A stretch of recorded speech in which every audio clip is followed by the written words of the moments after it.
Oke, ada berbagai macam cara untuk memasukkan media ke dalam software Blender Video Editing ini. Nah, sebelum kita memasukkan video, saya sarankan untuk membuat folder khusus untuk project kalian. Misalnya di sini saya sudah buat folder khusus untuk project saya yang saya buat di video sebelumnya begitu. Nah, di sini di folder project ini saya sarankan kalian membuat sebuah folder baru khusus untuk footage dari video seperti ini. Lalu di sini kalian bisa tempatkan video yang akan kalian edit di folder tersebut. Kenapa harus demikian? Kita akan lihat nanti. Untuk memasukkan video ada banyak ya caranya. Pertama, kalian bisa langsung saja drag dari file manager kalian seperti ini. Atau kita bisa pergi ke Add, kemudian Movie, dan masukkan videonya seperti ini. Atau kalian juga bisa menggunakan file manager bawaan dari software Blender yang ada di sini. Kalian bisa pergi ke folder project kalian dan seret videonya. Seperti ini.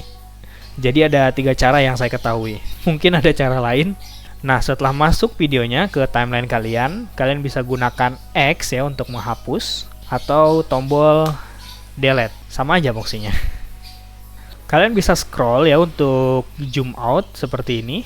Dan bisa dilihat di sini ada bagian yang gelap dan juga ada bagian yang agak terang seperti ini. Nah, bagian yang agak terang ini adalah bagian yang akan dirender gitu ya. Jika kita sudah selesai mengedit video, kemudian kita render ya, maka yang akan dirender itu hanya bagian yang agak cerah ini aja gitu. Kita bisa sesuaikan dengan mengatur di sini start dan end dari keyframe-nya. Untuk mengatur start dan end-nya pada klip, kalian bisa gunakan peg up ya di keyboard supaya kita bisa langsung berada di akhir dari frame klipnya seperti ini. Dan kalian bisa gunakan peg down untuk menuju ke frame awal dari klipnya. Oh ya, di sini klip itu dipanggilnya strip ya. Jadi definisi dari strip itu potongan video seperti inilah contohnya. Jika kalian sudah tahu shortcut untuk menuju ke akhir dan awal dari sebuah strip, kalian bisa pergi ke playback ya, lalu set start frame. Dia akan langsung di sini posisinya start di angka 1 sesuai dengan awal dari videonya.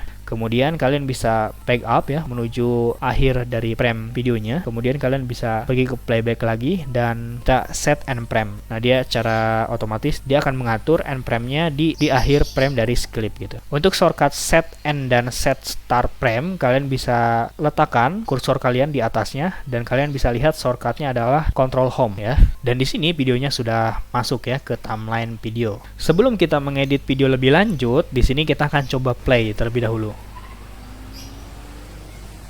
Kalau kalian merasa ada lag di video kalian, entah itu karena resolusinya terlalu besar atau resolusi videonya biasa aja tapi komputer kalian yang tidak memadai, kalian bisa menggunakan proxy ya. Jadi proxy itu bisa dibilang untuk mengurangi kualitas video dari preview yang ada di sini. Jadi ketika kita playback videonya itu akan lebih nyaman gitu. Untuk menggunakan proxy, kalian bisa pergi ke view dan pergi ke proxy. Nah, di sini kalian bisa atur previewnya itu ke 100%, 75% atau kalian bisa sesuaikan dengan scene size yang ada di sini gitu.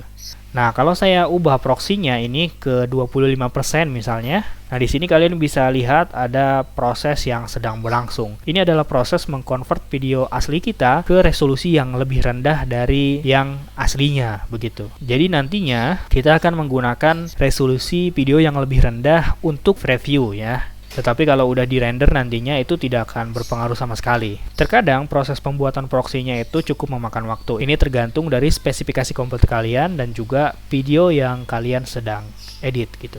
Nah, sudah selesai dan hasilnya adalah seperti ini ya. Seharusnya sekarang kalian bisa playback lebih lancar karena resolusinya sudah dikurangi. Bisa dilihat di sini sekarang ini benar-benar burik ya kalau di preview. Tetapi kalau saya render ini biasa aja seperti video aslinya ya, tidak terlalu buram seperti ini. Dan untuk proxy kalian bisa atur lebih lanjut di sini ya.